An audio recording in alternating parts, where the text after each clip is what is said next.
보신각 제1종 행사에는 최대 10만 명이 모일 것으로 예상되고 있습니다.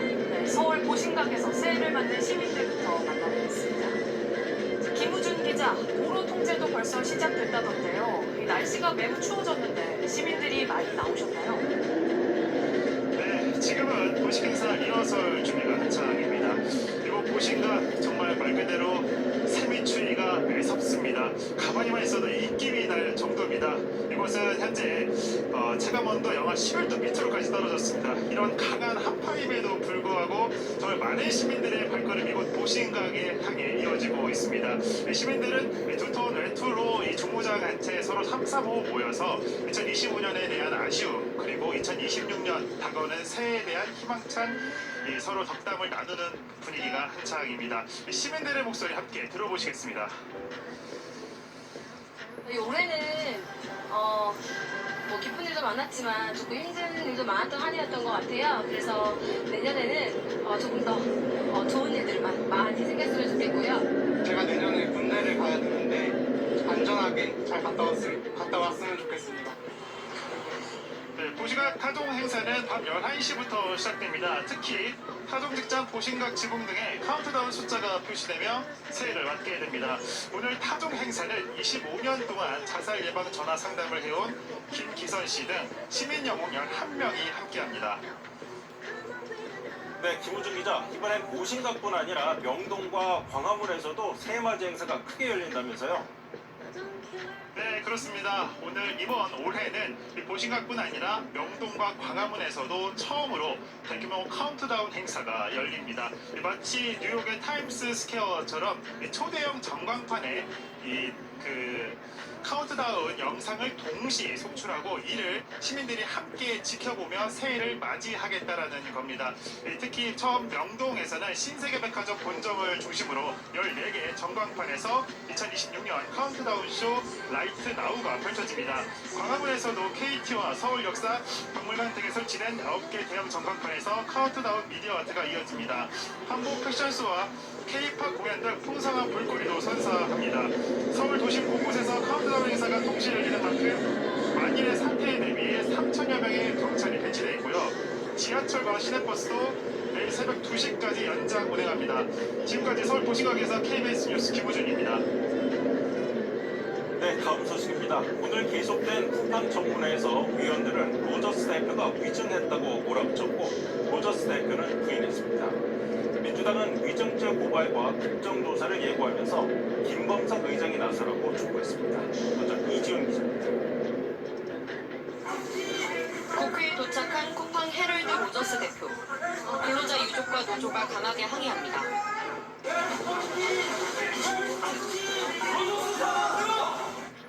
이틀째 열린 청문회에선 로저스 대표의 위증 논란에 질타가 쏟아졌습니다. 국정원에서도 지시와 명령을 한 바 없다라고 다시 한번 확인되었습니다. 그런데도 불구하고 거짓 기망을 산재 은폐를 지시한 김범석 의장의 메신저 대화 역시 진위 여부를 파악하지 못했다는 답변으로 일관했습니다. 거짓말입니다. 쿠팡 측은 위증이 아니라고 반박했습니다. Still not being allowed to answer questions. Why don't you want me to speak? 네. Call me here. 개인정보 유출 용의자가 성인용품 구매 내역 등 주문정보 5억여 건으로 쿠팡에 협박 메일을 보낸 사실도 공개됐습니다. 지극히 타인에게 노출되면 안 되는 민감하고도 중대한 정보라고 볼 수 있습니다. Is that he never shared it with anybody and then deleted it. 쿠팡이 5개월치 홈페이지 접속 로그가 삭제되도록 방치한 정황도 드러났습니다. 민주당은 로저스 대표를 위증죄로 고발할 예정입니다. 국정조사 요구서도 제출했습니다. 김범석 의장이 국내에 들어와서 책임 있는 답변과 이혼 피해 보상에 대한 대책 마련을 내놓아야 된다. 쿠팡 국정조사를 주장해온 국민의힘은 오늘도 청문회에 불참했는데 따로 국정조사 요구서를 제출할 예정입니다. 국정조사가 시작되면 김범석 의장에게 동행명령장을 발부할 수 있습니다. KBS 뉴스 이지윤입니다. 청문회에선 쿠팡 경영진이 고 장덕준 씨의 과로 실태를 축소하기 위해서 CCTV 영상을 아주 세밀하게 골라 정부에 냈다는 정황과 의혹과 의혹이 더 나왔습니다. 고용노동부가 수사에 나섭니다. 최인영 기자가 보도합니다. 회의실에 모인 쿠팡 직원들, 대형 모니터에 CCTV 영상 검토 회의라고 써 있습니다. 이들이 들여다보는 CCTV 영상. 2020년 10월 쿠팡 칠곡물류센터에서 일하다 숨진 고 장덕준 씨가 일하는 모습입니다. 쿠팡 전 개인정보 최고 책임자 A씨가 공개한 이 영상들. 쿠팡이 장씨 사건에 대한 산업재해 심사와 재판에서 한 번도 공개하지 않은 CCTV 영상입니다. 유가족 역시 처음 보는 아들 모습. 너무 화가 나요. 이렇게 시간이 지나고 난 다음에 또 이렇게 새로운 영상을 보잖아요. 일자별로 장 씨의 인상착의를 정리하고 장 씨 사망 전날까지 6일 동안의 업무 모습을 찾아내 초단위로 정리한 쿠팡. 하지만 결과를 보고받은 김범석 당시 쿠팡 대표는 다시 하라, 그가 열심히 일했던 기록을 남기지 말라고 했고 새로운 결과물이 만들어진 걸로 보입니다. 물 마시기, 서성대기 등 김 대표가 뽑아내라고 한 열심히 일하라는 장면들만 날짜별로 집계한 겁니다. CCTV 영상을 정교하게 선별해 사건을 축소하려 한 건 아닌지 청문회에서도 쿠팡이 장씨 CCTV 영상을 유리하게 조작해 정부기관에 제출한 것 아니냐는 의혹이 제기됐습니다. 업무상 과실치사 증거인멸 교사 혐의로 경찰에 입건됐습니다. 고용노동부도 산재은폐, 교사죄, 산재은폐죄, 사람법 위반 치사죄, We have not hidden anything. We have worked with 당시 고용노동부는 쿠팡의 산재 은폐 혐의 등에 대해 곧바로 수사에 착수하겠다고 밝혔습니다. KBS 뉴스 최인영입니다. 이 과로 실태 축소 의혹과 관련해 쿠팡 측은 자료의 신빙성을 계속 문제 삼고 있습니다. 하지만 자료를 검토한 전문가는 조작됐다고 의심할 만한 점을 찾을 수 없다고 말했습니다. 김채린 기자가 주겠습니다. 2020년 10월 헤럴드 로저스 당시 쿠팡 수석 부사장이 고 장덕준 씨 사건에 대해 쓴 내부 이메일입니다. 장 씨가 했던 일이 얼마나 수월한지 등을 노동부 제출 자료에 강조하라고 합니다. 장 씨 사건 축소를 지시한 거 아니냐는 지적에 로저스 대표는 해고된 전 직원이 제공한 자료라며 신빙성을 문제 삼았습니다. 제가 지금 화면에 보여주고 있잖아요. Have you authenticated this document? 디지털 증거 분석 전문가와 함께 해당 이메일 파일 정보를 살펴봤습니다. 메일 송수신 프로그램과 발신자 IP 등이 보존돼 있어 조작됐다고 보긴 어렵다는 의견입니다. 마이크로소프트닷컴의 그 전송 서버들을 이용했던 기록들이 다 남아 있고요. 전체적인 맥락을 보면 정상적인 이메일이라고 하기에는 서버에서 자동으로 부여된 반송 메일 주소엔 로저스 대표 계정이 적혀 있습니다. 로저스 대표의 계정에서 발송된 메일이란 증거입니다.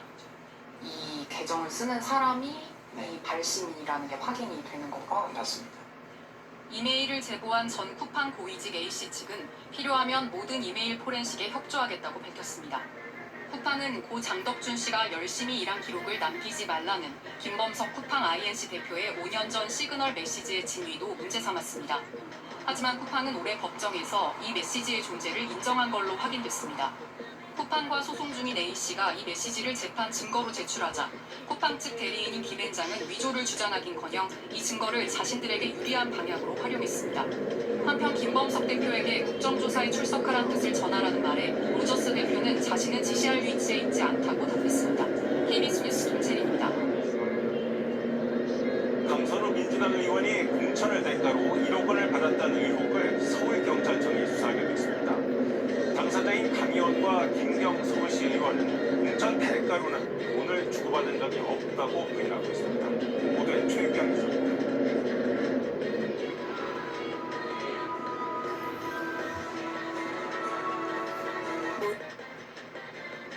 민주당 강선우 의원 측이 2022년 지방선거 공천을 앞두고 김경 서울시의원에게서 1억 원을 받았다는 공천 헌금 의혹. 재선에 도전한 김 시의원은 당시 다주택 문제로 공천 탈락 가능성이 거론되고 있었습니다. 강선우 의원과 김병기 의원의 대화에서도 1억 원을 건넨 김 시의원에 대해 컷오프, 즉 공천 배제를 유지해야 한다는 언급이 나옵니다. 그럼에도 김 시의원은 경쟁자 2명을 제치고 단수 공천장을 따냈는데 이 경위를 놓고 의혹이 증폭되고 있습니다. 당시 서울시당 공천관리위 간사였던 김병기 의원이 금품 전달 사실을 묵인한 건지 공관위에 공유했는데도 공천을 준 건지도 밝혀져야 할 부분입니다. 강 의원과 김 시의원은 공천을 대가로는 돈을 주고받지 않았다고 반박하고 있지만 외부 접촉은 일절하지 않고 있습니다.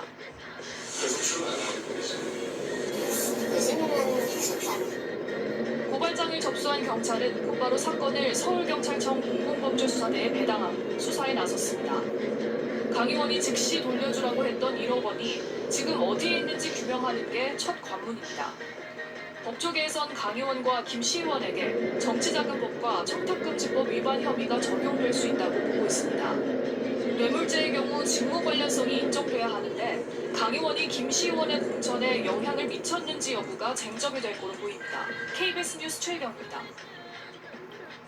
웬만한 악재엔 동의하지 않던 민주당이 이번 공천헌금 의혹이 나오자 곤혹스러워하는 모습입니다. 국민의힘도 도덕 불감증이라며 공격하고 있습니다. 다만 국민의힘 내부적으로는 계파 갈등이 커지고 있습니다. 김유대 기자입니다. 1억 공천 헌금 의혹에 민주당에선 상상할 수 없는 일이란 반응이 나왔습니다.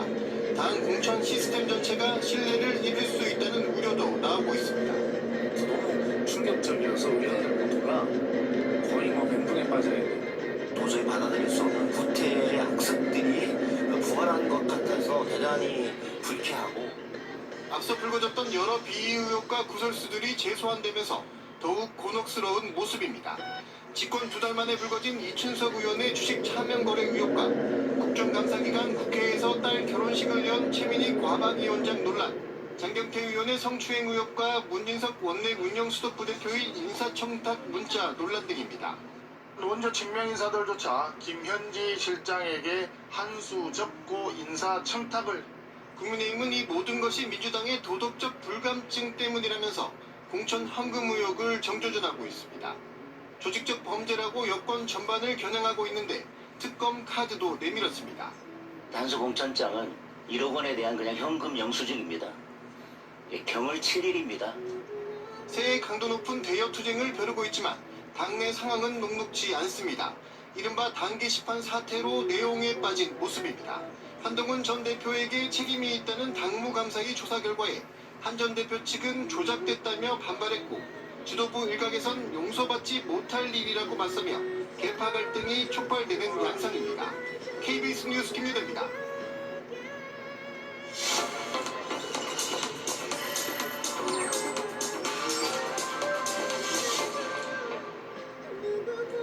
국내 증시 문제를 짚어본 KBS 연속기획. 오늘은 올해 증시의 성과와 과제를 결산해 보겠습니다. 국장 탈출은 지능순이란 조롱까지 받을 정도였지만 올해만 보면 코스피는 180도 달라진 모습이었습니다. 투자자들은 이 변화를 어떻게 보고 있을까요? 개미 1000명의 답변 확인해 보시죠. 먼저 송수진 기자입니다. 먼저 올해 벌었는지 잃었는지 물었습니다. 원금 대비 수익을 봤다 62.6%, 손실을 봤다 26.7%. 기록적 불장이었던 만큼 전반적인 성적도 좋았습니다. 결과적으로 봤을 때 나아진 건 사실이고, 주식으로 조금 웃는 사람들이 좀 더 많은 것 같아요. 태어나서 처음으로 보는 상승장이었습니다. 올해 대기업 지주사의 상법계 정안에 대해서 이슈가 있을 것 같아서 거기 투자를 했더니 좋은 성적이 있었습니다. 이사의 주주 충실 의무, 집중투표제 도입, 금투세 폐지와 배당소득 분리과세, 주가 조작 원 스트라이크 아웃. 이딴 정책 기조를 어떻게 보는지 물었습니다. 각종 정책으로 증시 체질이 개선됐다 45.6%, 그렇지 않다 28.1%였습니다. 어떤 정책을 가장 체감하느냐는 질문엔 주가 조작 등 불공정 거래 단속 강화를 꼽은 답변이 가장 많았습니다.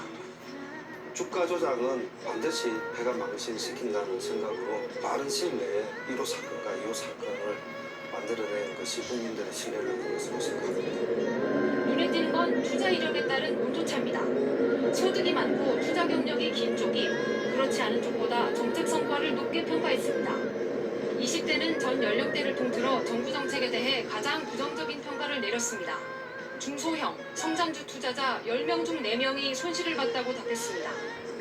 내년 국내 주식 오를까 떨어질까? 9% 내외 정도로 나왔던 것 같습니다. 더 많이 올라서 내년에는 5천을 뚫는 그런 시대가 왔으면 좋겠습니다. 개인적 예측을 물은 질문엔 낙관 40.6%, 보통 38%, 비관 21.4%였습니다. KBS 뉴스 송수진입니다. 내년에는 투자자 신뢰를 더 회복할 수 있을지 중요한 시험대 중 하나는 코스닥일 겁니다. 코스피와 함께 국내 증시의 양대 축이지만 지수 부진이 너무 길어지고 있습니다. 이 품질 관리가 잘 안 되고 있다는 지적이 나오는데요. 코스닥이 이 고질적 문제를 풀어낼 수 있을지 이어서 박찬 기자가 짚어봤습니다. 편의점에서 기한이 지난 상품은 결제가 아예 안 됩니다. 폐기 상품을 걸러내는 건 기본 중 기본입니다. 편의점에서도 하는 품질 관리. 하지만 국내 증시에서는 이런 폐기 상품이 잘 걸러지고 있는지 아직 물음표가 따라옵니다. 대형 선박은 각 블록을 조립해서 만듭니다. 뱃머리 등에 쓰이는 블록을 만드는 1차 협력사 메디콕스. 2001년 코스닥에 상장했는데 5년 전 갑자기 바이오 진출에 나섭니다. 이후 160억 원 횡령 배임 혐의가 드러났고 최근 전현직 임원들이 기소됩니다. 수십만 원까지 갔던 주가는 수천 원 수준에서 거래가 정지됩니다. 회사 측은 투자 유치 등을 통해 상장을 유지하겠다는 입장이지만 전형적 부실 기업도 상장 폐지가 안 되는 코스닥의 고질적 문제를 보여줍니다. 코스닥 시장에 대한 불신의 핵심은 부실하다. 언제 동전주 될지 모른다. 그 다음에 주가 조작이 많다. 정부는 시가총액 300억 원 미만은 코스닥에서 퇴출시킬 방침입니다. 다만 2028년부터 그렇게 할 계획입니다. 이상폐 기준을 미리 적용해 봤더니 총 207건, 코스닥 상장사 12%가 퇴출 대상이었습니다. 6달 전에 같은 분석에선 186개였는데 좀비 기업이 오히려 는 겁니다. 코스닥 기업들도 알짜 기업들을 이익 더 미칠 볼 수 있도록 수준이 안 되는 게 빨리 손가락을 합니다. 그래야 시장이 진입합니다. 1996년 7월 1000포인트로 출발한 코스닥. 올해 종가는 925였습니다. KBS 뉴스 박찬입니다. 부동산 시장도 짚어보겠습니다. 올해 서울 집값이 8%나 오르며 거의 20년 만에 최고 상승률을 기록했습니다. 청년들 사이에서 내 집 마련은커녕 서울 탈출에 결혼도 포기란 말까지 공공연하게 나오는데요. 이들의 이야기 윤아림 기자가 들어봤습니다. 최근 결혼을 약속한 30대 여성 김모 씨. 신혼집을 구하지 못해 아직 결혼 날짜도 정하지 못했습니다. 전세 매물은 없고 가격도 점점 올라 결국 서울을 포기했습니다. 전세라고 하더라도 좀 집값이 저렴하면 알아봤을 때 융자가 있거나 서울은 너무 비싸다 보니까 좀 경기권으로 알아봐야 되나. 원룸 오피스텔에 사는 강지연 씨. 월세 관리비까지 집값에만 매달 100만 원 정도 씁니다. 월급의 3분의 1 수준. 직장 생활 4년째지만 모아놓은 돈은 거의 없습니다. 매매나 전세도 같이 알아보고 있는데요. 서울에서 아파트를 구입을 해서 결혼을 하고 생활을 하려니까 사실 그림이 잘 그려지지는 않는 것 같아요.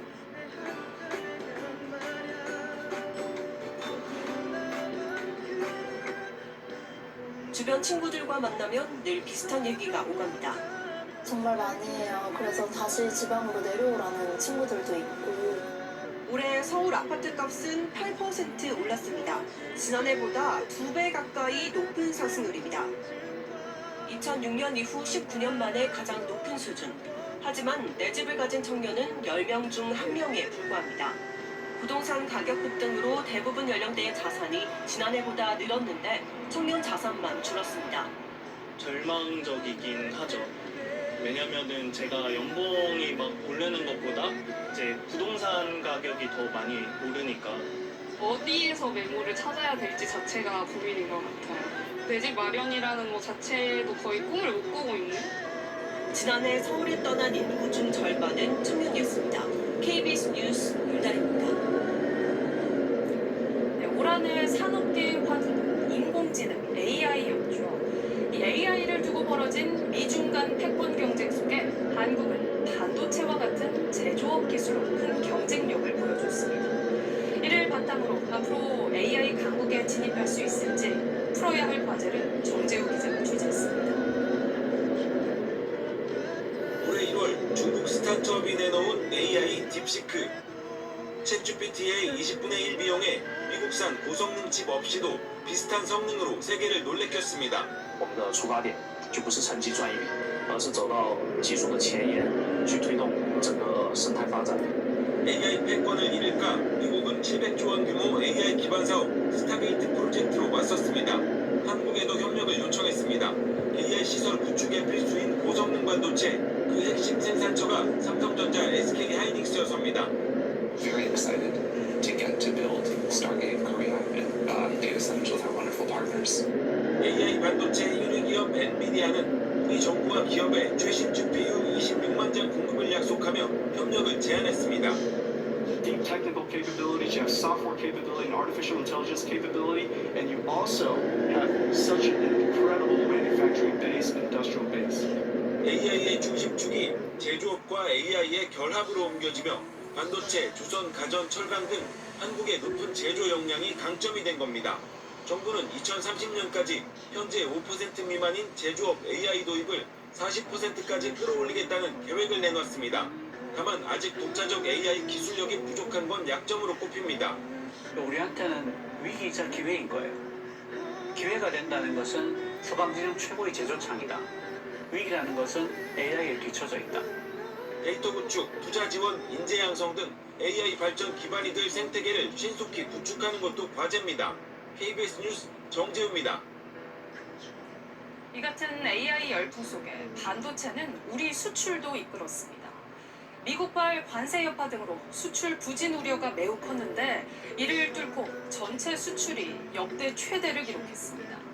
하지만 품목별로 뜯어보면 각 산업이 처한 처지는 제각기 달랐는데요. 2025년 산업계를 돌아보고 내년 전망은 어떤지 짚어보겠습니다. 박경준 기자입니다. 고대역폭 메모리 HBM 칩입니다. 손톱만한 크기의 이 반도체가 올 한 해 수출을 이끌었습니다. 사상 첫 한 해 7천억 달러 수출 달성. 반도체가 수출 4분의 1을 메웠습니다. AI 열풍과 함께 수요와 가격이 동시에 상승하는 이른바 슈퍼사이클까지 겹쳤습니다. 평택 항구도에서 수출을 기다리는 자동차들. 미국의 고유 관세 부과를 앞뒀던 지난 4월 모습입니다. 수출 2위 품목 자동차는 미국의 널뛰기식 무역 정책에 롤러코스터 한 해를 보냈습니다. 25% 관세가 15%로 마무리되며 한숨 돌렸지만 최대 시장인 미국 수출 10% 넘게 줄었습니다. 한미협력의 상징이 된 조선업의 경우 고부가 선박 수주 성과가 본격적으로 나타나며 올해 20% 넘게 수출이 늘었습니다. 1,500억 달러 규모의 한미 조선업 협력 마스가 프로젝트를 계기로 수주 확대, 공급망 협력 강화 기대감도 커지고 있습니다. 주요 수출 품목 가운데 앞선 반도체, 차, 조선을 뺀 나머지는 모두 마이너스 성장률을 기록했습니다. 쏠림 현상이 컸다는 뜻입니다. 철강과 석유화학은 중국 저가 공세에 글로벌 경기 침체까지 고전을 면치 못했습니다. 이런 상황 속에 세계적인 보호무역 경향도 강화하고 있습니다. 물론화하면서 여기 안보와 경제가 결합된 아주 복잡한 무역 규제가 상시화되고 있는 상황. KDI는 내년에는 미국 관세 인상 영향이 본격적으로 파급되면서 반도체 등 일부를 제외한 수출 증가세가 크게 둔화될 거로 내다봤습니다. KBS 뉴스 박경준입니다. 내일 새해 첫날 해돋이 보기를 계획하신 분들은 큰 차질 없이 일출을 보실 수 있겠습니다. 다만 내일은 더 춥다고 하니까 대비를 단단히 하셔야겠습니다. 이세영 기상전문 기자입니다. 옷깃을 파고드는 찬바람에도 거리는 한 해의 마지막을 기념하려는 시민들로 북적입니다. 대구에서 올라온다고 많이 따뜻하게 입고 왔거든요. 안에 내복도 입고 지역이 바뀌어서 그런지 훨씬 더 추운 것 같아요. 엄청 많이 추워요. 내일 더 춥다는데 어떡해요? 몰라요. 오늘 낮 기온은 서울 영하 2.8도, 천원 영하 4.6도에 머무는 등 전국 대부분 지역에서 어제보다 7도 안팎 낮았습니다. 내일은 기온이 더 떨어져 서울 영하 11도, 천원 영하 16도까지 내려가겠습니다. 당분간 아침 기온이 영하 12도 안팎으로 떨어지는 곳이 많겠고 낮에도 영하권을 보이겠습니다. 특히 바람도 강해 체감온도는 더욱 낮겠습니다. 대기 상층 흐름이 요동치며 영하 35도 안팎, 찬 공기가 내려온 건데 중부 대부분 지역과 전북, 경북에는 한파주의보가, 강원과 경기 북부에는 한파경보가 내려졌습니다. 이번 한파는 토요일 낮부터 차츰 물러가겠습니다. 새해 첫날인 내일 맑은 날씨 덕에 해돋이는 전국 대부분 지역에서 볼 수 있겠습니다. 다만 구름의 영향을 받는 제주도와 일부 해안가에선 해가 구름에 가리는 곳이 있겠습니다. 서해안과 제주도, 울릉도와 독도에는 많은 눈이 예보됐습니다. 모레까지 예상 적설량은 제주 산지에 최대 30cm 이상, 호남 서해안에 10cm 이상, 광주와 전남 서부에 1에서 5cm입니다. KBS 뉴스 이승입니다. 올해 세계는 거대한 지각 변동에 휩싸였습니다. 돌아온 트럼프 대통령은 미국이 오랫동안 가져온 국제 질서를 스스로 뒤흔들었습니다. 얼핏 좌충우돌한 것 같았지만 트럼프 대통령의 행보엔 일관성이 있었습니다. 미국의 이익을 우선했습니다. 먼저 워싱턴 김경수 특파원이 보도합니다.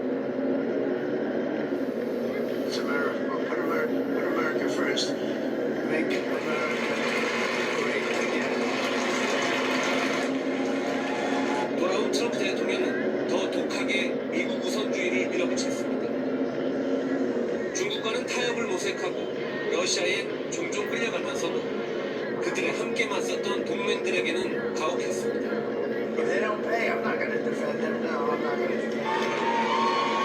트럼프 대통령은 세계의 8개 전쟁을 끝냈다고 자랑했지만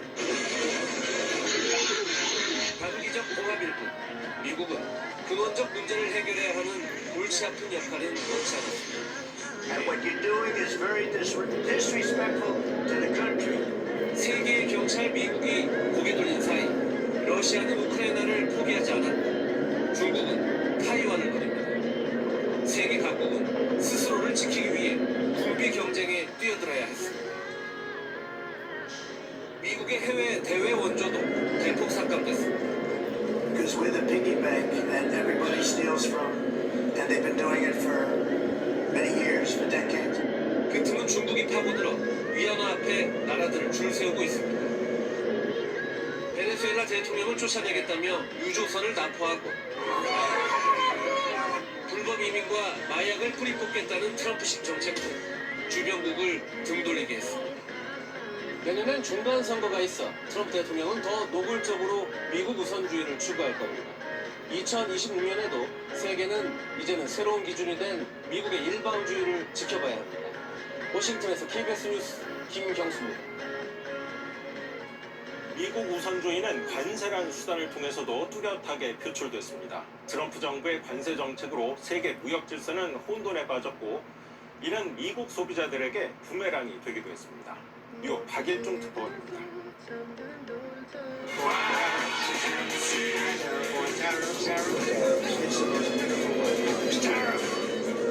트럼프 대통령은 관세 덕에 미국 경제가 살아나고 있다고 말합니다. Which for many decades have been used successfully by other countries against us, but not anymore. 상호 관세, 공급별 관세, 펜타닐 관세 등 전 세계를 향한 관세 폭탄에 미국의 관세 수입은 11월까지 3배 이상으로 늘었고 상품 수지 적자폭은 줄고 있습니다. 여기까지는 트럼프 대통령 기대대로입니다. 하지만 대가도 뒤따르고 있습니다. 금융시장은 불락했고 기업들은 불확실성에 시달려야 했습니다. 특히 미국 내 저소득층의 고통은 컸습니다. 관세 탓에 수입 물가가 올랐는데 고소득층이 사는 물건값보다 저소득층이 사는 물건값의 상승률이 더 높았습니다. 국제무역 질서도 바뀌고 있습니다. 미국은 가자무역 체제의 근간인 세계무역기구 WTO에 종말을 선언했고 세계 각국은 자국의 산업을 보호한다는 명분 아래 경쟁적으로 관세와 수출 통제 같은 무역 장벽을 세우고 있습니다. 내년 국제교역은 한 0.5% 성장에 그칠 걸로 예상됩니다. Is the system disrupted? The answer is absolutely. It is disrupted.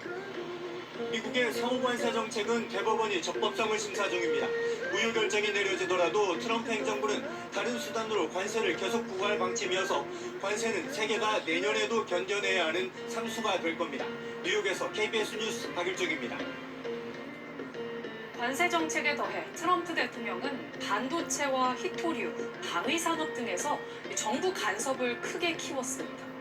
중국의 패권도전에 맞서면서 중국의 방식을 가져온 셈인데요. 두 경제 대국이 추구하는 이 국가 자본주의는 다른 나라에게도 영향을 미쳤습니다. 베이징 김민정 특파원 보도합니다.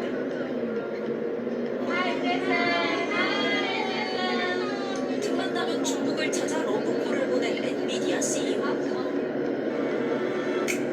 오늘 갤럭시도 다뤄볼 키워드는 바로 결혼입니다. 很高兴这次来到中国。 엔비디아는 하지만 중국 수출을 허용받는 대가로 판매액의 25%를 미국 정부에 내야 합니다. The most advanced, we will not let anybody have them other than the United States. 반도체 기업 인텔의 최대 주주는 미국 정부. 트럼프 행정부는 히토류 채굴업체 지분도 확보했습니다. 방산업체 조선사의 인수까지도 검토 중입니다. 이런 국가주도형 경제는 전략 경쟁 상대인 중국의 오랜 방식을 닮아가는 겁니다. 올해 초 세계를 놀라게 한 딥시크 쇼크는 중국이 8년 전부터 인공지능을 국가 전략 산업으로 육성한 덕에 가능했습니다. 첨단 산업에서 두각을 드러낸 기업에겐 국영 기업과 정부의 대형 납품 주문, 지방 정부들이 앞다투 내놓는 2조 원대 규모의 산업 펀드까지 기다리고 있습니다. 我个人对民营经济充满了信心，将有很好的政策，有很好的土壤。 중국은 히토류 공급 사슬까지 장악해 미국 압박에 활용 중입니다. 정부가 전면에 나서는 국가 자본주의는 비효율성이나 시장 왜곡 같은 한계도 분명합니다. 하지만 미국과 중국이 새로 구축하는 질서 앞에서 다른 나라들도 이에 맞서 국가 개입을 강화해야 하는 흐름이 이어지고 있습니다. 베이징에서 KBS 뉴스 김희정입니다. 네, 남북, 북미 관계도 살펴보겠습니다.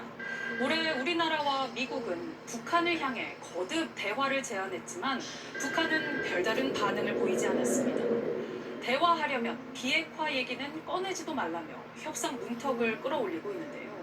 이 북한의 속내는 무엇인지, 내년에 북미 대화가 이루어질 수 있을지 장혁진 기자가 짚어봤습니다. 확성기 방송 중단과 한미 연합훈련 일정 조정 등 올해 정부는 대북 유화책을 잇따라 내놨습니다. 7년간 멈춘 대화의 불길을 켜보겠다는 겁니다.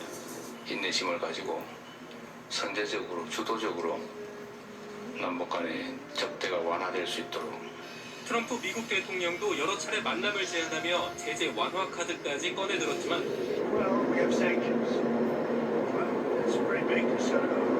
북한은 침묵했습니다.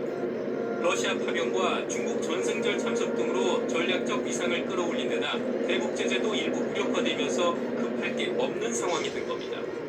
북미 협상이 멈춘 사이 핵, 미사일은 한층 고도화됐고 트럼프 일기 때와 같은 비핵화는 협상 테이블에 올리지도 말라는 게 북한 입장입니다. 거황은 비핵화 침용을 털어버리고 우리와의 진정한 평화 공존을 바란다면 우리도 미국과 마주서지 못할 이유가 없습니다. 핵 보유를 전제로 협상에 새 판을 짜자는 건데 북한은 내년 초 당대회에서 새 대미, 대남 노선을 구체화해 공개할 거로 보입니다. 핵 동결에 따른 반대 극보로 안전 보장 및 이에 상응하는 대북 투자와 미군 자산의 한반도 전개 축소 등의 조건이 충족이 된다면 미국과 대화에 나설 거래요. 미국의 최근 국가안보 전략 문서에 한반도 비핵화 문구가 사라진 가운데 한미는 대북 정책 조율을 위한 정례 협의체를 가동했습니다. 내년 4월 트럼프 대통령 방중이 북미 대화 재개의 중요한 계기로 꼽히는데 우크라이나 전쟁 상황과 미국이 북한의 요구 조건을 얼마나 받아들일지 등이 변수가 될 거로 보입니다. KBS 뉴스 장혁진입니다. 대통령 파면과 새 대통령 선출, 개인정보 유출의 각종 재해까지 정말 일도 많고 어려움도 많았던 한 해였습니다. 올해 국내를 뜨겁게 달궜던 뉴스들 함께 보시겠습니다.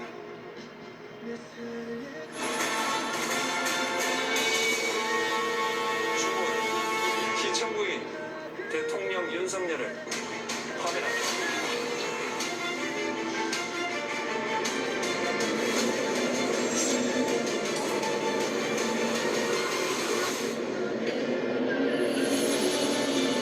모든 국민을 아우르고 섬기는 모두의 대통령이 되겠습니다.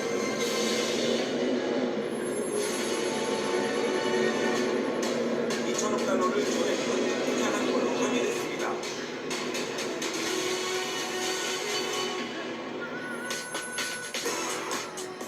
주가 4,000포인트를 돌파해 이른바 4,000K 시대가 개막했습니다. 1,470원이 일종의 정지선이 된 거군요.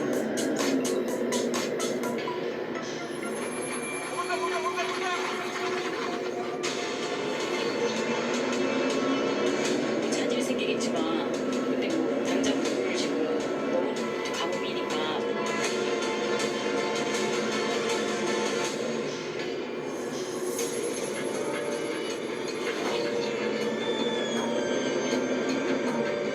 쌀하고 합창금 대상용으로 담는데 카드가 갑자기 시스템이 에러라고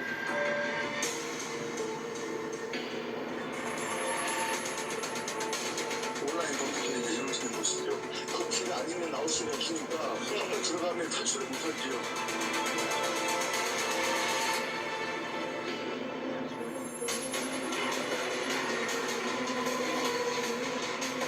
대기업에서 이렇게 개인정보가 쉽게 팔리면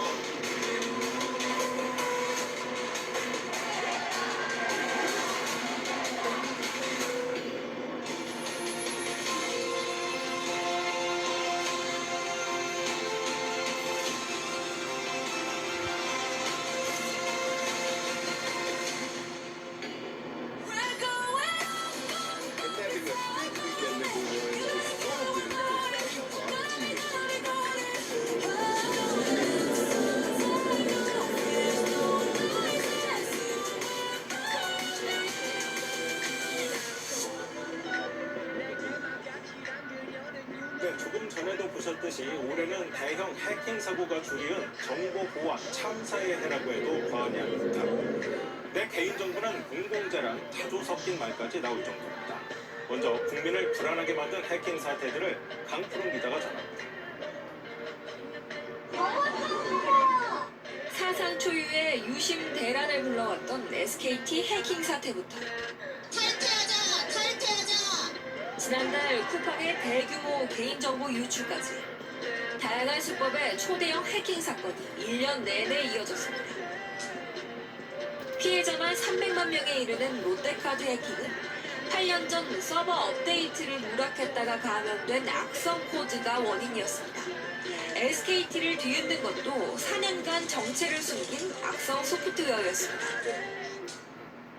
모든 서비스를 중지시키고 재가동을 대가로 돈을 요구하는 랜섬웨어 해킹도 일상화됐습니다. 예스24와 SGI 서울고증이 꼼짝없이 당했습니다. 단순 스미싱이라고 생각했던 KT 무단 소액결제 사건, 실제 수법은 훨씬 치밀했습니다. 불법 초소형 기지국을 차에 싣고 다니며 피해자의 휴대전화가 이 불법 기지국에 강제로 연결되도록 만들었습니다. 이후 미리 알고 있던 개인정보와 합쳐 돈을 빼갔습니다. 이처럼 더 치밀하고 고도화된 해킹. 더 이상 천편일률적인 보안만으로는 막을 수 없게 됐습니다.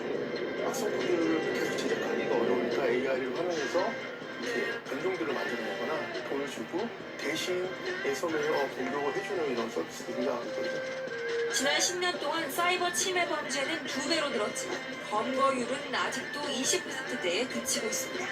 KBS 뉴스 강프입니다. 이런 해킹 공격과 보안 사고는 미리미리 막는 게 무엇보다 중요할 겁니다.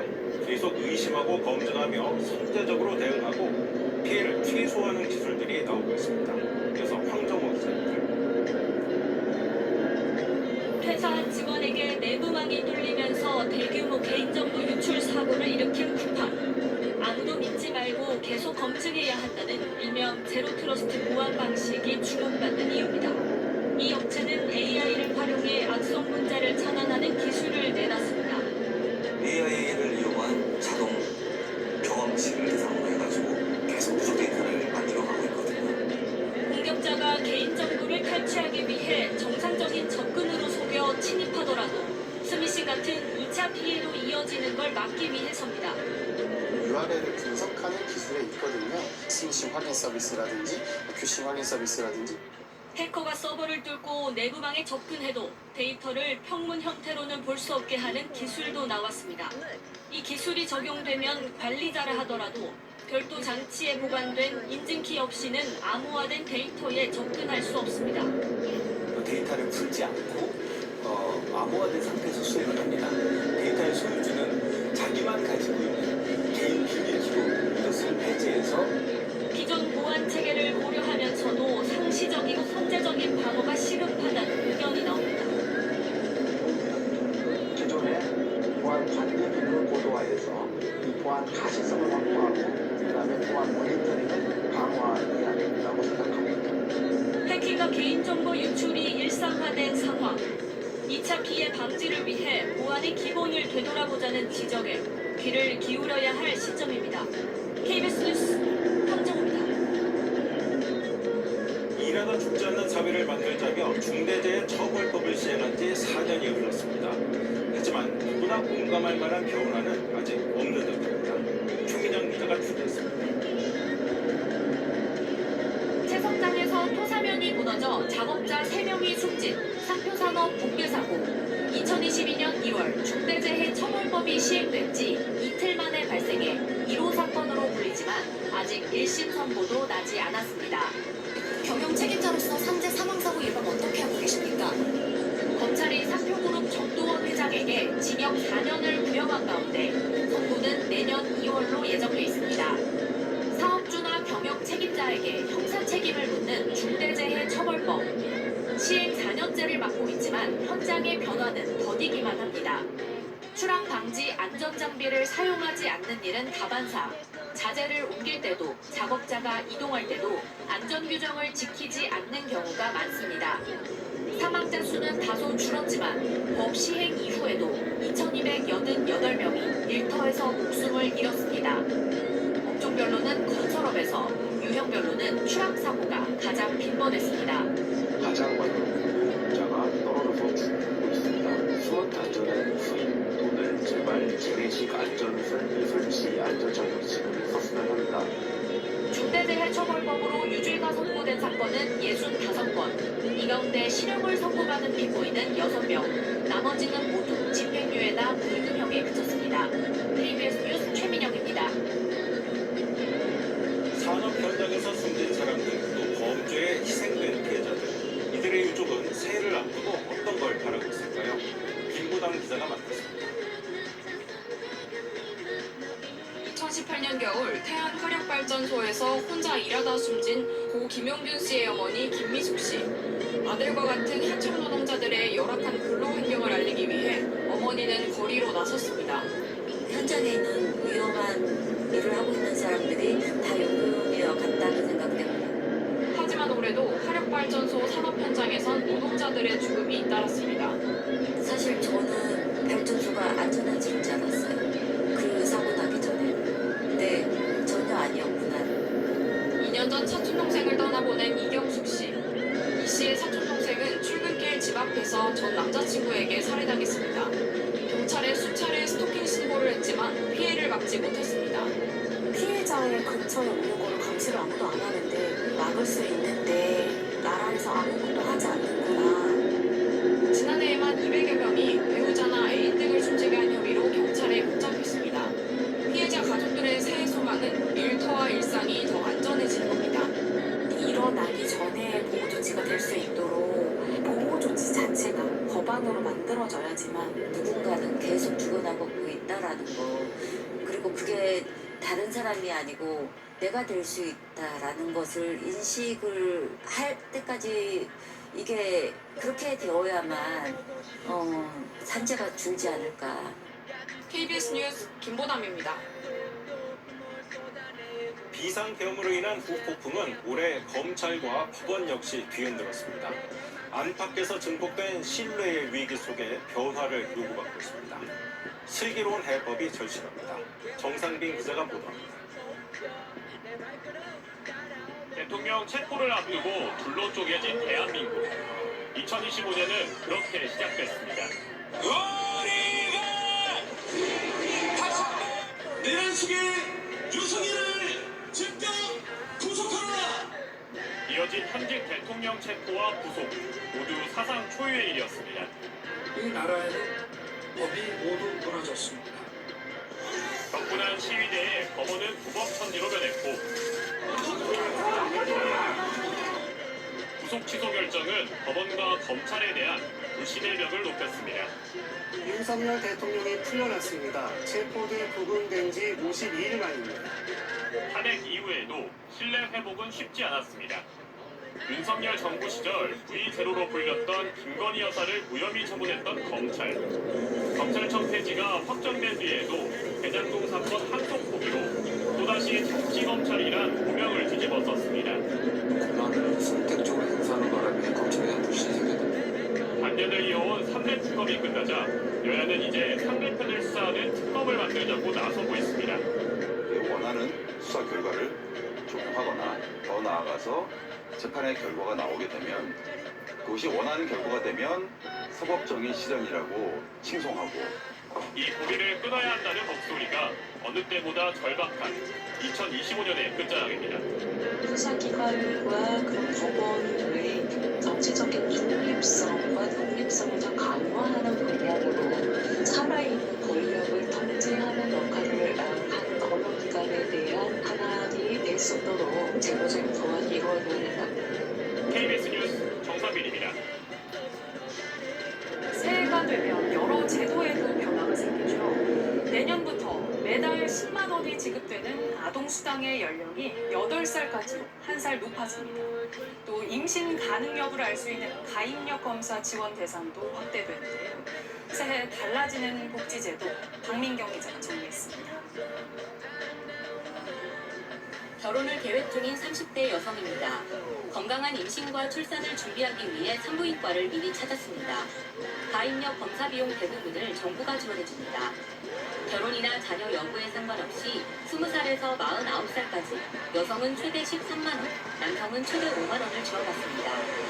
내년에는 예산이 늘어나 기존 20만여 명에서 35만여 명까지 지원 대상이 확대됩니다. 난소나의 측정이나 초음파 이런 게 비용이 생각보다 많이 들어서 일단 비용적인 측면에서 엄청 큰 혜택이라고 생각이 들었고 매달 10만 원의 아동수당도 현재 7살까지 지급되지만 내년부터는 8살까지로 1살 올라갑니다. 2030년에는 12살까지로 단계적으로 확대됩니다. 비수도권과 인구 감소 지역 아동에게는 월 5천 원에서 최대 3만 원까지 추가 지급됩니다. 하지만 아동수당법 개정안이 아직 국회 문턱을 넘지 못해 실제 지급까지는 시간이 더 걸릴 것으로 보입니다. 저소득층 지원도 확대됩니다. 자녀 등 부양 의무자가 있을 경우 의료급여를 받지 못했던 제도가 26년 만에 전면 폐지돼 의료 사각지대가 대폭 줄어들게 됩니다. 생계급여도 4인 가구 기준으로 195만 원에서 207만 원으로 늘어납니다. 의료 돌봄 요양 등 서비스를 집에서 지원받는 통원 돌봄은 내년 3월부터 전국으로 확대됩니다. 요양병원 환자의 부담이 컸던 간병비 급여 지원도 내년 하반기에 중증 환자부터 단계적으로 시행될 예정입니다. KBS 뉴스 박민경입니다. 2026학년도 대입 정시 모집이 오늘 마감됐습니다. 올해도 의대 쏠림 현상은 계속되고 있는데 한 학생이 의대 수시 전형에 합격하고 선생님이 되겠다며 사범대 진학을 선택했습니다. 어떤 사연인지 오아름 기자가 만나봤습니다. 경기도 화성 병정고 3학년인 유하진 군은 이번 수시 전형에서 한양대 의대에 합격했습니다. 하지만 국어교사가 되기 위해 서울대 사범대에 진학하기로 결정했습니다. 이과 과목에도 흥미가 있었던 건 맞지만 여러 개를 하면서 가르치고 무언가를 설명하고 하는 게 내 적성에 맞는다라는 생각. 유군은 이과였지만 문학 심화 수업도 듣고 2년간 토론 동아리 활동도 해왔습니다. 주변에서 의대 진학을 권하기도 했지만 다양한 교내 활동 덕분에 떠밀리지 않고 스스로 진로를 선택할 수 있었습니다. 평생 가야 할 길이 나하고 맞지 않으면 정말 괴로울 거예요. 적성이라든지 아니면 흥미라든지 아니면 가치관과 잘 맞아요. 지난해 의대생 가운데 학교를 떠난 학생은 380여 명, 서울대와 연세대 등 주요 5개 의대에서도 16명이 학업을 중단했습니다. 학교를 그만둔 이유를 정확히 파악하기 힘들지만 의대 이탈은 현실로 나타나고 있습니다. 서울대 의대를 다니다가도 지금 지난해 4명이 좀 그만뒀고 묻지마 의대 진학 후에 상당한 어떤 그 고민을 하는 학생들도 많다.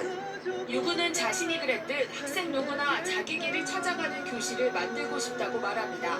평소에 꿈과 희망을 가지고 있는 학생들인데 억지로 다른 선택을 해야만 하는 학생들이 있다면은 그냥 제 사례를 꼭 보여주고 싶고. KBS 뉴스 고아름입니다. 일본에서 개발한 마키노 교수 만든 우주 픽션 살까 말까 고민이면 일단 보세요. 안 보면 무조건 후회한다. 시청자 여러분 안녕하십니까? 2025년의 마지막 날 YTN 뉴스나이트 시작합니다. 네, 올해를 마무리하는 행사들이 서울 곳곳에서 열리고 있습니다. 강한 한파에도 시민들 얼굴에는 새해를 맞는 생각이 가득합니다. 네, 서울 모신가 그리고 디자인 플라자에 취재 기자들이 나가 있습니다. 먼저 모신가부터 가고 있습니다. 양희력 기자. 예, 서울 종로 모신각에 나와 있습니다. 예, 이수빈 기자는 어디 나가 있습니까? 디자인 플라자에 나와 있습니다. 예, 자 먼저 양희력 기자 뒤로 모신각이 보이는데요. 분위기 어떻습니까? 네, 설렘과 기대가 가득한 이 분위기, 이 뜨거운 분위기가 느껴지십니까? 서울에는 한파 주의보가 내려져 있지만 새해를 맞이하는 시민들의 뜨거운 열기까지 얼리지는 못하고 있습니다. 추위에도 아랑곳하지 않고 이곳 모신각에는 새해를 맞이하는 시민들 발길이 계속해서 이어지고 있습니다. 1년 전 제야의 종 타종 행사는 여객기 참사로 애도와 추모의 분위기 속에서 진행되는데요. 올해 타종 행사는 예년 같은 분위기가 연출됩니다.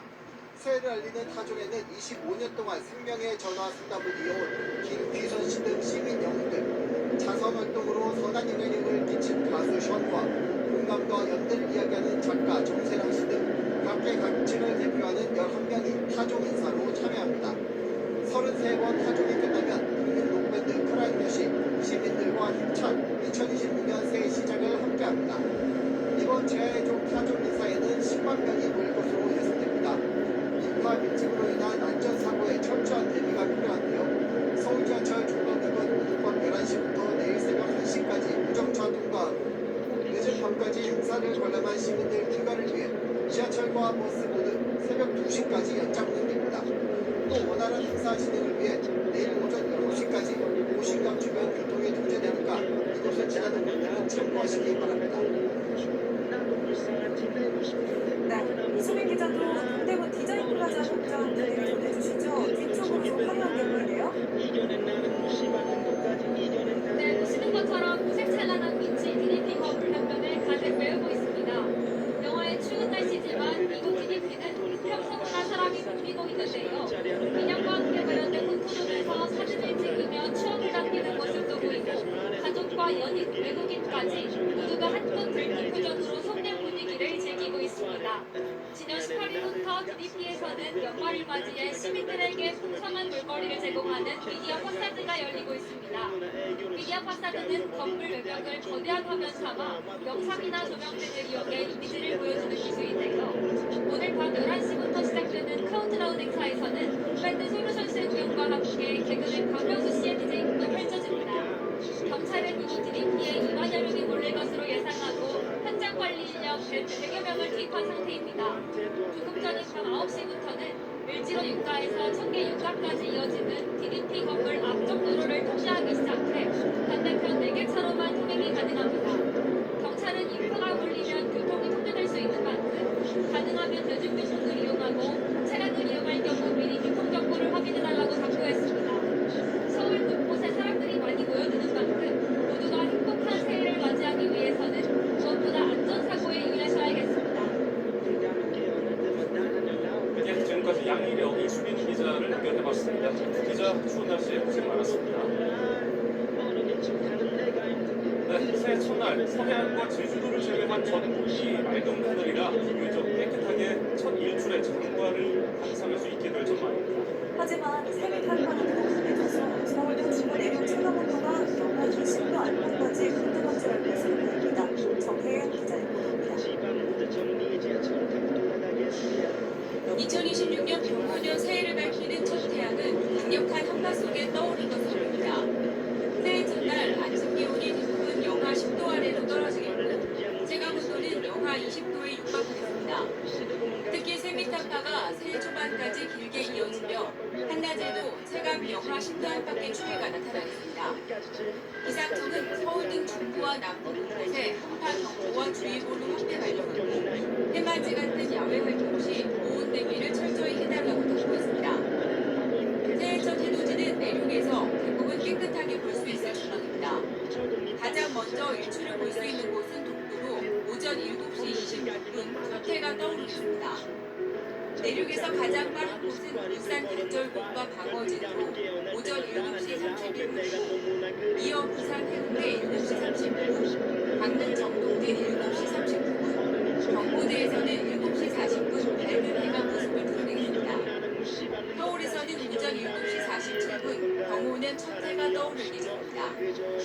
다만 호남 서해안과 제주도는 눈구름이 유입되며 다소 많은 눈이 내릴 수 있어 미끄럼 사고 위험이 커지겠습니다. 북쪽에서 남하하는 찬 공기의 영향으로 해상에서 만들어진 구름대가 유입되는 전라 서해안과 제주도를 중심으로는 목요일 저녁부터 많은 눈이 에워싸이는 곳이 있겠습니다. 또 해안과 해상에서도 강풍과 풍랑특보 가능성이 있어 섬 지역을 오가는 교통편이 불안하거나 지연될 수 있는 만큼 확인이 필요합니다. 기상청은 이번 한파가 새해 첫 주말까지 길게 이어지겠다며 건강관리와 안전사고에 유의해달라고 당부했습니다. YTN 정혜윤입니다. 더불어민주당 강선우 의원이 지난 2022년 지방선거 과정에서 공천 헌금 1억 원을 수수했다는 의혹과 관련해 서울경찰청이 수사에 나섰습니다. 이 밖에 김병기 전 원내대표 관련 각종 고발 사건도 서울청이 차례로 넘겨받아서 직접 수사하기로 했는데 조만간 강제 수사에 나설 거라는 관측이 나옵니다.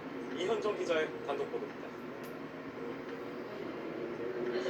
더불어민주당 강선우 의원이 지난 2022년 지방선거 과정에서 공천 헌금 1억 원을 수수했다는 의혹에 대해 서울경찰청 공공범죄수사대가 본격 수사에 착수했습니다.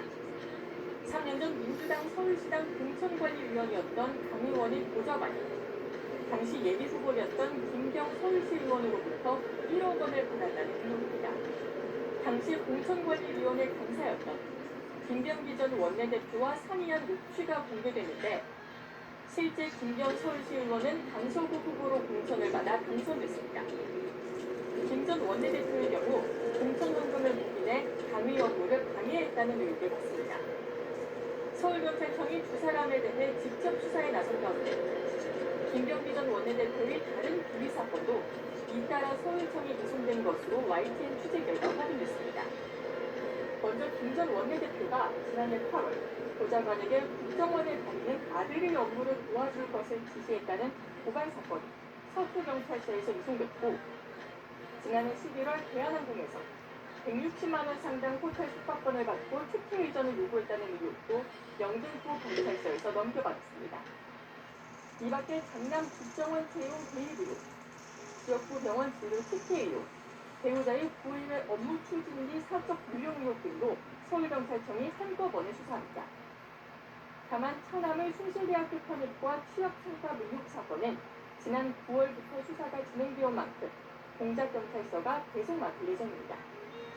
서울경찰청이 수사하는 김병기 의원 관련 사건은 현재까지 모두 10건, 여기에 강선우 의원의 1억 수수 의혹까지 대대적인 수사가 진행될 전망입니다. YTN 이현정입니다. 더불어민주당 강선우 의원과 김병기 의원이 연루된 1억 원 공천 헌금 수수 묵인 의혹 파장이 일파만파로 커지고 있습니다. 당 내에서도 도저히 묵과할 수 없다는 비판이 터져나온 가운데 국민의힘은 민주당 공천장을 현금 영수증에 비유하면서 공세 수위를 높였습니다. 임성재 기자입니다. 지난 2022년 대통령 선거 패배로 정권을 내준 민주당은 절치부심 지방선거 준비에 매진했습니다. 부동산 이슈가 실정의 직격탄이었다고 진단해 다주택자에겐 공천을 주지 않겠다고 엄격한 잣대를 들이댔습니다. 투기 목적의 부동산 다주택 보유자에 대해서도 후보자 배제할 수 있습니다. 당시 김경 서울시 의원은 2주택 상가 5채를 보유해 공천 탈락 가능성이 거론됐고 이는 녹취록에서도 확인됩니다. 원칙대로 정말 문제 있는 사람 아니겠어요? 화덕후를 갖다가 집에 같이 해야 됩니다.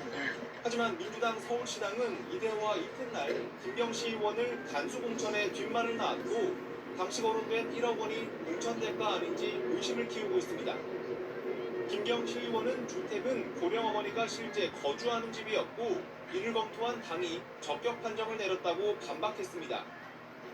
경찰이 해당 의혹을 정조준한 가운데 당내 파장도 적지 않습니다. 돈 주고 공천받는 건 도저히 받아들일 수 없다.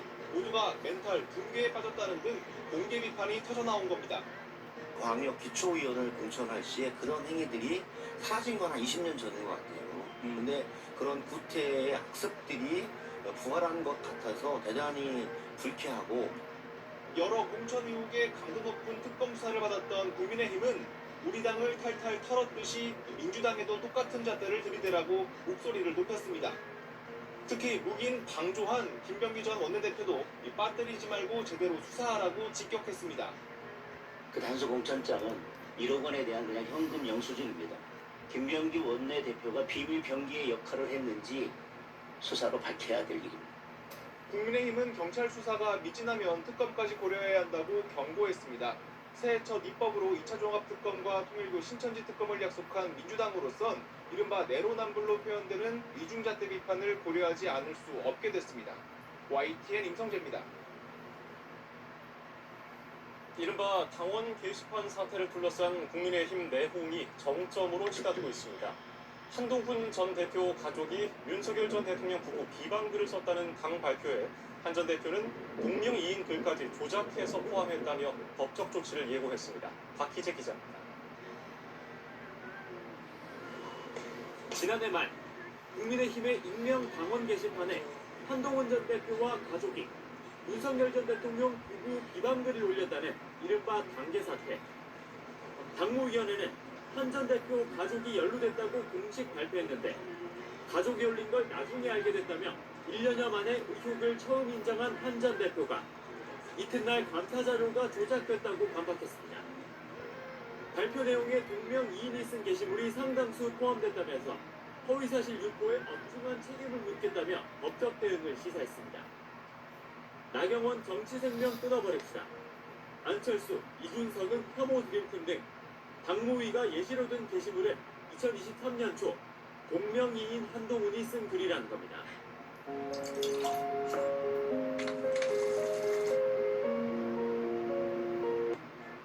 2호선 당무위원장은 윤리위에서 직접 소명하라며 실시간 게시글을 올리는 등 종일 양측에 장외 설전 총독도 벌어졌습니다.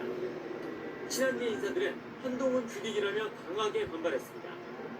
박정아 의원은 제1야당의 당무감사가 허술하고 엉터리라고 직격했고 장동혁 대표 책임론에 대여 투쟁 시기를 눈치 없이 놓친다는 답답함도 이어졌습니다.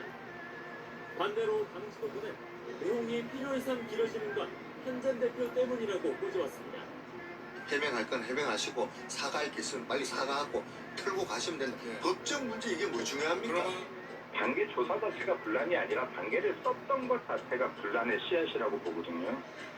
공석인 윤리위원장 1년권을 가진 사실상 탈자료를 진 장동혁 대표는 당 종무실에서 결연하게 단일 대우를 강조했습니다.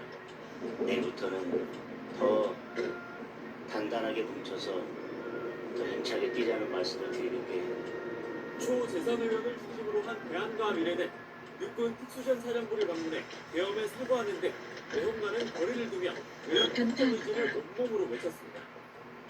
당내에서 민주당을 향한 대여 공세에 집중해야 할 시점마다 당 이슈가 수면 위로 노출되는 데 불편한 기색도 적지 않습니다. 연초 쇄신안을 예고한 당 지도부가 한 전 대표와의 화해 필요성에는 선을 긋는 분위기라 내용 사태가 새해에도 재연될 가능성이 큽니다. YTN 박시입니다. 이틀째 이어진 국회 쿠팡 청문회에서 해럴드 로저스 대표는 여전히 질의와 상관없이 쿠팡 측의 주장과 반박 발언만 이어갔습니다. 정작 민관 합동조사단의 자료 제출 요구에는 비협조적이라는 사실도 확인됐는데요. 공정위는 필요하면 영업 정지 처분도 가능하다는 점을 재확인했습니다. 오동건 기자입니다. 국회는 쿠팡 해럴드 로저스 대표의 호통과 손짓, 고성 등 전날 태도에 대해 사과부터 해야 한다고 지적하며 청문회를 시작했습니다. 오늘 태도에 유의해 주시고 사과하겠습니까? I have a deep respect for the National Assembly and for this committee. 저는 I would like to make 한국 one 국회와 formal 위원회에 대해서 깊은 존경심을 가지고 있습니다. 한 가지 말씀드릴 것이 있습니다. 하지만 로저스 대표는 사과 대신 자신의 주장이 제대로 전달되지 않았다며 본인의 주장을 이어갔습니다. 그 현재 허위 정보에 대해서 저는 알고 있습니다. 자신들의 그 데이터와 그 생계에 대해서 허위 정보를 받고 있습니다. 로저스 대표는 또 개인정보를 유출한 중국인 전 직원의 범행 동기는 돈이 아니라 퇴사의 앙심을 품었기 때문이라고 말했습니다. 회사에서 퇴사를 당한 것에 대해서 앙심을 품고 여기에 대해서 회사에게 그 보복을 하려고 했던 것입니다. 유출 규모도 제한적이었고 외부와 공유 없이 삭제했다고 재차 강조했습니다. 금전 이득을 노린 조직적 유출이 아니라는 점을 부각하면서 의원의 질의에 이게 재밌느냐고 반문하기까지 했습니다. Do you think this is funny? You're accusing me of perjury, telling me that I'm wrong, and now you're laughing. I don't understand why I'm being treated this way. 로저스 대표와 소통이 어렵다는 판단에 이재걸 쿠팡 법무 담당 부사장을 상대로 질의가 이어졌고 이 부사장은 국정원이 용의자 접촉을 요청했다는 주장을 되풀이했습니다. 민관합동조사단이 쿠팡에 160여 건의 자료를 요청했지만 제출된 자료는 50여 건에 그친 사실도 확인됐습니다. 사실 쿠팡이 지금 민간합동조사단의 요청도 지금 제대로 지금 대응하고 있지 않습니다. 공정거래위원회는 쿠팡 영업정지 처분 가능성을 재확인했습니다. 주병기 위원장은 어떤 정보가 유출됐는지, 어떤 피해가 예상되는지 등을 판단해 필요하다면 영업정지까지 처분할 수 있다면서 소비자와 납품업체의 피해를 총체적으로 고려하겠다고 했습니다. YTN 보동건입니다. 범여권이 추진한 쿠팡 연석청문회에서 의원들은 외국인 바지 사장이 대한민국과 국회를 무시한다고 날을 세웠습니다. 청문회에도 실익이 없자 강제 수사를 할 수 있는 국정조사 카드를 꺼냈는데 여야가 일단은 뜻을 모았습니다. 강민경 기자입니다. 민감한 개인정보는 외부에 공유되지 않았다는 쿠팡 답변이 무색하게 내밀한 구매 내역까지 유출됐다는 의혹이 청문회에서 제기됐습니다. 정보를 빼낸 중국인 용의자가 성인용품 구매 이력이 있는 고객 266명의 데이터를 쿠팡에 보내 해킹 사실을 알린 게 뒤늦게 드러난 겁니다. 건강이나 성생활 이런 부분과 관련된 주문 정보는 지극히 타인에게 노출되면 안 되는 민감하고도 중대한 정보라고 볼 수 있습니다. 야권이 빠진 청문회에서 범여권은 헤럴드 로저스 대표가 내내 오만방자하고 적반하장의 모습을 보여준다며 분통을 일으켰습니다. 법칙을 지키고 미국만 신경 쓰겠다는 저 오만방자한 외국인을 지금 즉시 위증 고발해야 됩니다. 이 한국 국회, 한국 정부 국민을 무시할 거면 한국에서 떠나십시오. 청문회는 쿠팡의 악조건 노동 환경 등 다양한 문제를 꼬집는 성토장으로도 이어졌습니다. 일주일 동안 물류센터에서 같이 일해보시기를 제안합니다. I would love to deliver with you. 특히 상품 베끼기 실태를 폭로하기 위해 참고인으로 출석한 중소기업 대표가 쿠팡의 보복을 피하고자 얼굴을 가리고 나와 시선이 집중되기도 했습니다. 피해 기업들이 당당히 얼굴을 내놓고 피해를 신고하고 예방할 수 있도록 해주십시오. 질타를 이어가던 민주당은 이른바 바지 사장 청문회로는 성을 차지 않는다며 강제 수사 권한이 있는 국정조사 요구서를 제출했습니다.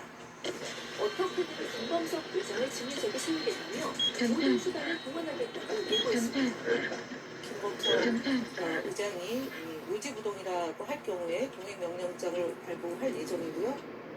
청문회에 불출석한 국민의힘도 국정조사는 필요하다는 입장이라 안하무인 쿠팡을 향한 여야의 공동전선 구축은 현실화될 가능성이 큽니다. YTN 강민경입니다. 통일교 의혹을 수사하는 경찰 특별전담수사팀이 통일교 한국협회장과 해저터널 관련 단체 이사장을 연이어 소환했습니다.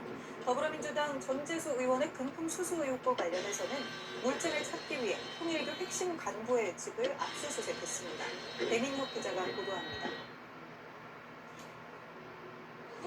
경찰 특별 전담수사팀이 한일 해저터널 사업을 담당했던 통일교 산하단체 이사장 박모 씨를 소환했습니다. 박 씨는 통일교 세계 피스로드 재단의 이사장이자 전 천주평화연합 UPF 회장으로 한일 해저터널은 통일교의 수건 사업이자 앞서 제기된 금품 로비 의혹의 배경으로도 꼽힙니다. 한일 해저터널 관련해서 정치인들에게 청탁하신 적 있으실까요? 경찰이 통일교가 해저터널 등 수건사업 청탁 목적으로 정치권 로비를 해왔다고 의심하는데 윤영호 전 세계본부장의 한학자 보고 문건에는 박 씨가 예전 UPF 영남 지구장이었을 당시 한일 해저터널 관련 강연을 했다고 기록되어 있습니다. 경찰은 앞서 통일교의 현직 한국협회장인 송용천 씨도 조사한 것으로 YTN 취재 결과 확인됐습니다. 송 협회장은 과거 통일교 일본 총회장을 지냈는데 당시 한학자 총재에 한일 해저터널 관련 일본 현지 수차를 수행하기도 했습니다. 또 최근 통일교 로비 의혹이 불거진 뒤 대표로 사과문을 발표하기도 한 핵심 고위 간부입니다.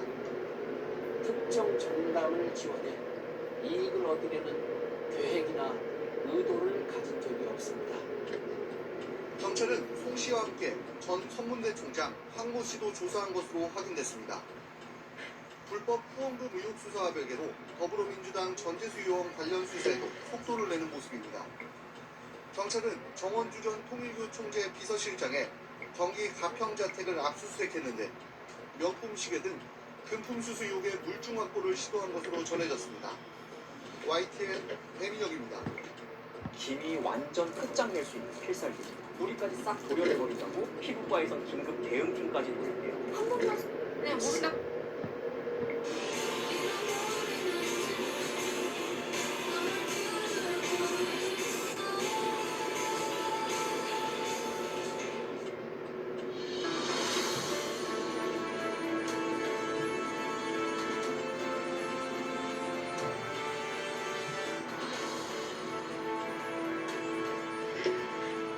여러분 안녕하십니까. 쿠팡 청문회가 2025년 마지막 날인 오늘까지 이어졌습니다. 올해 우리 국민이 가장 분노한 사건 가운데 하나가 바로 쿠팡의 정보 유출 사태일 텐데요. 하지만 쿠팡 측은 더 적극적으로 불쾌한 감정을 드러냈고 불리한 질문에는 공문서답했습니다. 이럴 거면 왜 불렀느냐며 뻔뻔한 태도까지 보였습니다. 첫 소식 정준호 기자가 전하겠습니다. 해럴드 로저스 쿠팡 임시대표는 청문회장 입장 전부터 노조와 사망 노동자 유족으로부터 거센 항의를 받았습니다. 청문회 시작 직후 첫날 태도에 대한 사과를 요구했지만 자신의 말이 제대로 통역되지 않았다며 회피했고 대답이 미진하다는 지적에도 적극적으로 반발했습니다. 그냥 모른다고 했어. Why don't you want me to speak? 네. Call me here. 특히 미국 본사 쿠팡 INC에서 한국으로 파견된 인력을 아직도 확인하지 못했냐는 질문에 강한 불쾌감을 드러냈습니다. Do you think this is funny? I don't understand why I'm being treated this way. 그러면서도 김범석 의장의 청문회 시청 여부를 묻는 질문에는 동문서답으로 대응했습니다. We have those conversations regularly with him and the full board. 청문회에선 쿠팡이 해킹범에게서 받은 협박 메일이 공개됐습니다. 정보 유출 공지 나흘 전인 11월 25일 1억 2천만 건의 배송 주소와 5억 6천만 건의 주문 데이터를 가지고 있고 쿠팡 이용자 2,900여 명에게 이미 경고 메일을 보냈다는 내용입니다. 성인용품 구매 이력이 있는 고객 정보까지 첨부했습니다. 유출 시 2차 피해까지 일어날 우려가 크지만 쿠팡 측은 자신들이 만났다는 용의자의 말만 그대로 되풀이했습니다. Is that he never shared it with anybody and then deleted it. 쿠팡은 정보 유출 자체 조사가 국정원 지시에 따른 거란 주장을 고수했는데 포렌식은 자체 판단으로 했다는 취지로 말했습니다. 포렌식을 해라 라고 지시했습니까? 국정원에서는 회수한 다음에는 알아서 하는 것이지 라고 허용하는 듯한 취지로 말씀 주십니다. 과학기술정보통신부는 개인정보 유출 이후 쿠팡 측에 자료 보전을 요청했지만 5개월치 홈페이지 접속 기록이 사라지도록 방치돼 있었다고 밝혔습니다. SBS 정준호입니다. 이런 쿠팡 측 태도에 정부와 국회는 강력한 대응을 예고했습니다. 영업 정지 처분, 국정조사, 위증 고발까지 언급했습니다. 노동부 장관은 공무원들이 쿠팡 대관을 만나면 패가망신할 거라고 경고했습니다. 이어서 박재현 기자. 쿠팡 청문회에 참석한 김영훈 고용노동부 장관. 쿠팡이 영입한 노동부 출신 공무원들의 로비 우려는 올해 6월 5, 6급 공무원들이 영입된 걸 파악하고 있다고 밝혔습니다. 그러면서 노동부 공무원들에게 강력한 경고를 했다고 말했습니다. 제가 1차적으로 이들과 접촉했을 때는 배가 망신할 줄 알고 지시를 했습니다. 쿠팡 쿠팡의 과로사 은폐 의혹 등을 조사하는 주무부처인 만큼 접촉을 아예 차단하겠다는 겁니다.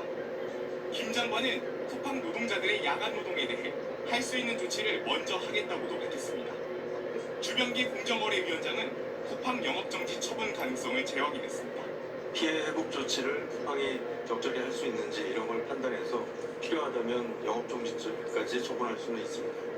주 위원장은 집단소송제를 도입해야 한다는 지적에 충분히 검토해볼 수 있다고 말했습니다.